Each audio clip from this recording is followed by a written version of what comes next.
देश भर में जानलेवा कोरोना वायरस से अब तक 775 मौतें। मरीजों की संख्या 24,000 के पार, 5,063 मरीज इलाज के बाद हुए ठीक। लॉकडाउन के बीच केंद्र सरकार ने दी बड़ी रियायत, शर्तों के साथ खुली नगर निगम और नगर पालिकाओं की सीमा के अंदर न आने वाली दुकानें। हॉटस्पॉट और कंटेनमेंट जोन में कोई राहत नहीं। महाराष्ट्र में गरीबी रेखा से ऊपर के लोगों के लिए राहत, सरकार करेगी 4.5 लाख मीट्रिक टन अनाज का वितरण। 3 किलो गेहूं 8 रुपये और 3 किलो चावल 12 रुपये प्रति किलोग्राम की दर पर खरीद सकेंगे लोग। आर्थिक तंगी से जूझ रहे केरल में सरकारी कर्मचारियों की बढ़ी मुसीबत, अगले 5 महीनों तक कटेगी 6 दिन की सैलरी, 20,000 से ज्यादा सैलरी वाले कर्मचारियों पर पड़ेगा असर। इलाहाबाद विश्वविद्यालय ने प्रोफेसर मोहम्मद शाहिद को किया निलंबित। शाहिद ने की थी तबलीगी जमात के विदेशी सदस्यों को मस्जिद में ठहराने की सिफारिश। 21 अप्रैल को पुलिस कर चुकी है गिरफ्तार। दिल्ली में सीआरपीएफ के 9 जवान कोरोना से संक्रमित, 7 कांस्टेबल, 1 हेड कांस्टेबल और 1 उप निरीक्षक रैंक का अधिकारी शामिल। सभी जवान अस्पताल में भर्ती, 50 जवानों को किया गया क्वारंटीन। कोरोना की जांच बढ़ाने के लिए अगले 2 हफ्ते में भारत आएगी जांच मशीन। अमेरिका में स्विस फर्म रोशे डायग्नोस्टिक्स ने किया है निर्माण। 8 घंटे की शिफ्ट में 384 टेस्ट और 24 घंटे में 1,536 टेस्ट करने में सक्षम। 101 पूर्व नौकरशाहों ने लिखी कई राज्यों के मुख्यमंत्रियों को चिट्ठी। देश के कुछ हिस्सों में मुस्लिमों के उत्पीड़न पर जताई चिंता। तबलीगी जमात के कार्यक्रम को बताया निंदनीय कृत्य। लॉकडाउन के चलते वार्षिक जगन्नाथ यात्रा पर मंडरा रहे हैं काले बादल। ओडिशा के सीएम नवीन पटनायक ने की पीएम मोदी से बात, अभी तक नहीं लिया जा सका है आखिरी फैसला।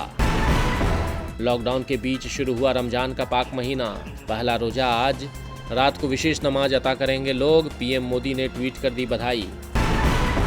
रमजान पर पाकिस्तान और इंडोनेशिया में नहीं माने मुसलमान, लॉकडाउन तोड़कर बड़ी संख्या में मस्जिदों में पहुंचे, सोशल डिस्टेंसिंग का नहीं रखा गया ख्याल। दुनिया भर में 2 लाख के करीब पहुंचा कोरोना से मरने वालों का आंकड़ा, 28,30,000 से ज़्यादा लोग संक्रमित। अमेरिका में मृतकों की संख्या 52,000 के पार। ब्राज़ील में शवों को दफनाने के लिए नहीं है जगह, सामूहिक कब्र बनाने में लगाए गए बुलडोजर। कोरोना से ब्राज़ील में 2900 से ज़्यादा मौतें, संक्रमितों की संख्या 45,000 के पार।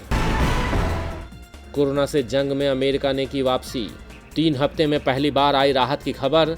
पिछले 24 घंटों में 1258 लोगों की मौत, कई दिनों से हो रही थी 2,000 से ज़्यादा लोगों की मौत। कोरोना से जंग में नासा ने संभाला मोर्चा, मरीजों के इलाज के लिए बनाया गया खास वेंटिलेटर। उच्च दबाव वाले वेंटिलेटर को दिया गया है वाइटल नाम।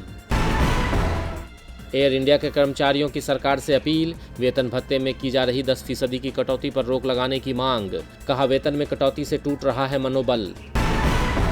लॉकडाउन लंबा चला तो निर्यातकों को होगी मुश्किल, निर्यातक संगठन AFIEO ने सरकार को चेताया, कहा बड़े पैमाने पर लोग होंगे बेरोजगार।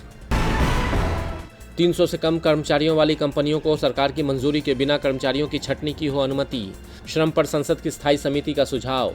ट्रेड यूनियनों ने किया विरोध, फिलहाल 100 कर्मचारियों वाली कंपनी पर लागू है नियम।